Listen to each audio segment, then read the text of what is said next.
Bismillah ar-Rahman ar-Rahim. Dear friends, Assalamu alaikum wa rahmatullahi wa barakatuh. I hope you've been enjoying and benefiting from the course so far. To summarize where we've reached, we've said that children generally develop into one of two personality types. One type is shapeless and overly impressionable. These kids adapt to whatever environment they're placed in. Their behavior and beliefs mirror the people around them. If their friends don't wear hijab, neither do they. If their friends pray, they'll pray too. If their friends are into sports, they'll suddenly get into sports as well. They don't make their own choices. On the other hand, some children are shaped and grounded. They choose for themselves. They don't just follow the crowd. All their friends might dress a certain way, but they choose something different. Their family might spend leisure time one way, but they have their own interests. They're able to move against the crowd. This kind of child has a sense of inner independence. Now here's the key. Whether your child ends up with a weak or a strong personality depends greatly on the way we raised them. It comes down to the methods we use in their tarbiyah or upbringing. We first need to identify and critically examine the parenting methods that fail to build inner strength. Only then can we shift toward foundational, deep-rooted methods that truly shape their character. From this session onward, I want to start discussing the common mistakes in proper parenting. And I'll be honest, some of what I say might surprise you. You might think, wait, I use these exact same methods to raise my kids. You may even know other religious families who are using the same approaches. So how can I say they're wrong? You might think, didn't I grow up with these methods myself? And look, I turned out fine. If these methods were wrong, they wouldn't have produced the people around us. People who are religious and, more importantly, have remained religious. Before you fall into that trap, let me clarify. First, I'm not saying these methods are 100% wrong. There might be some benefit in them under certain conditions. But those benefits depend entirely on how the methods are used and what goals they serve. So don't rush to defend or reject them.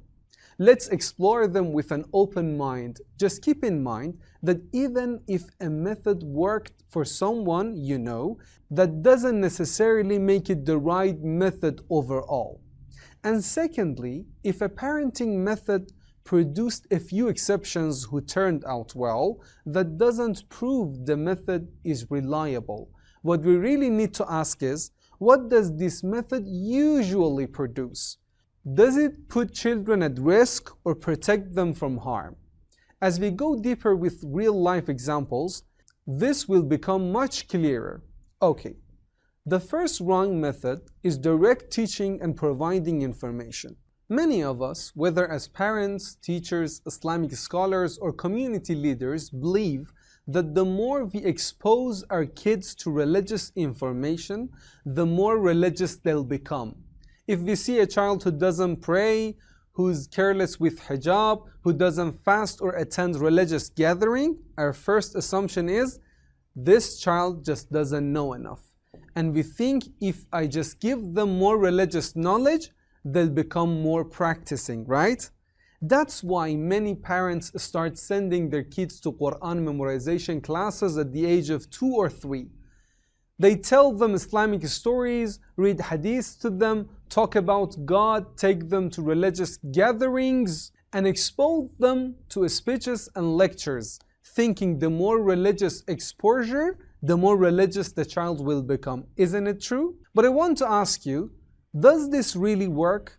Is the reason many of our youth don't live righteously because they lack knowledge? If you were to give them 100 hours of lectures, would that transform their behavior? Is religious knowledge alone enough to inspire righteous actions? And let me ask you differently. Do you think the son of Prophet Noah lacked knowledge? Think of the attacks my brother mentioned before. Doubt, mockery, exclusion, temptation, peer pressure, and even those advices pretended to be well-meaning. Can a child with lots of religious information resist all of that just because they know facts? In reality, it doesn't work that way. I'm not saying kids don't need religious knowledge. They absolutely do, but simply handing over information is not enough. It's not like we just send them to weekend Islamic schools and boom, they're spiritually grounded. No. In fact, we believe giving raw religious information during early childhood often backfires.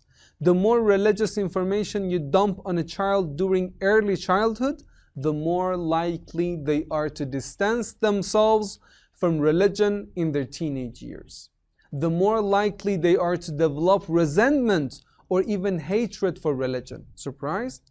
Let me break it down further. There are several serious issues with this education-centered method.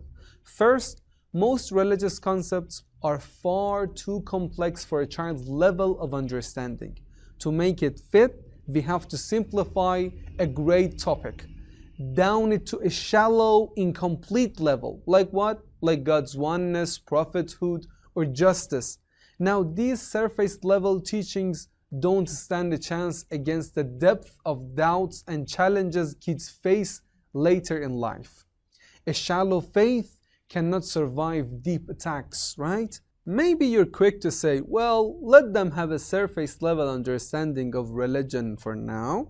Later, when they're older, they can go deeper and be strong enough to handle challenges. Problem solved.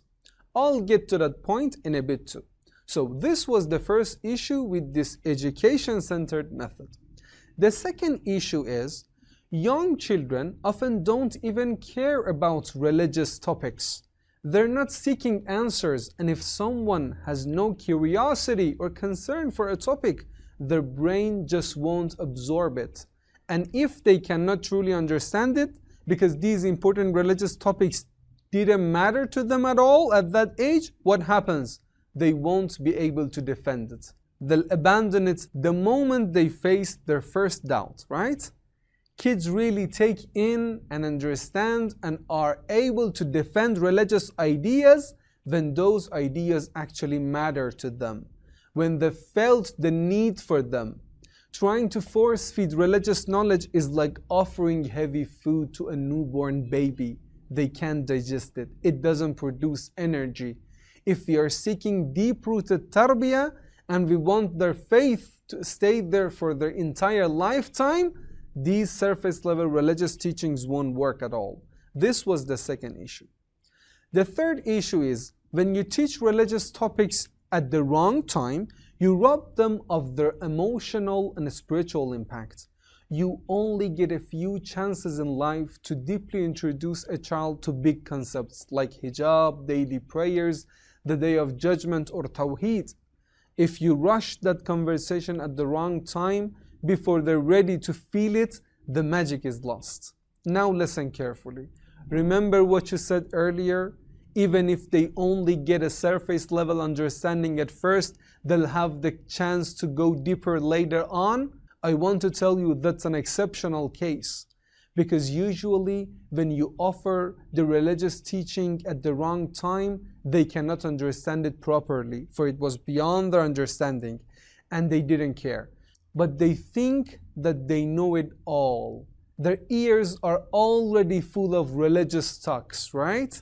You missed the moment to awaken their love and connection to those teachings. If they never truly connected with those teachings, it's easy for them to walk away. This was the third issue. The last issue, but not the least, is most of the challenges our kids face aren't intellectual. They're social and emotional. They get mocked. They're excluded. They get sarcastic comments or looks. Even if they know what's right, that's not always enough to resist. How many times have we as adults known the right thing but still gone along with the crowd to avoid being left out? It's not always about knowledge. It's about resilience and inner strength. If we had instead spent the early years building the foundation of understanding, creating safe spaces for reflection, then when the time was right, our kids would want to learn about religion. They would pursue it themselves. They would build love and connection with Allah subhanahu wa ta'ala, the Prophet, the daily prayers and Islamic values on their own. And when someone discovers something on their own, they would hold on to it with their heart. They stand firm for it, even if it costs them something. Now I know the question on your mind. So should we stop talking about religion with our kids entirely? No stories about the Prophet, no mention of prayer or hijab or Allah subhanahu wa ta'ala, nothing? That's a great question. And we'll explore the answer in our next session, inshallah. Wassalamu alaikum wa rahmatullahi wa barakatuh.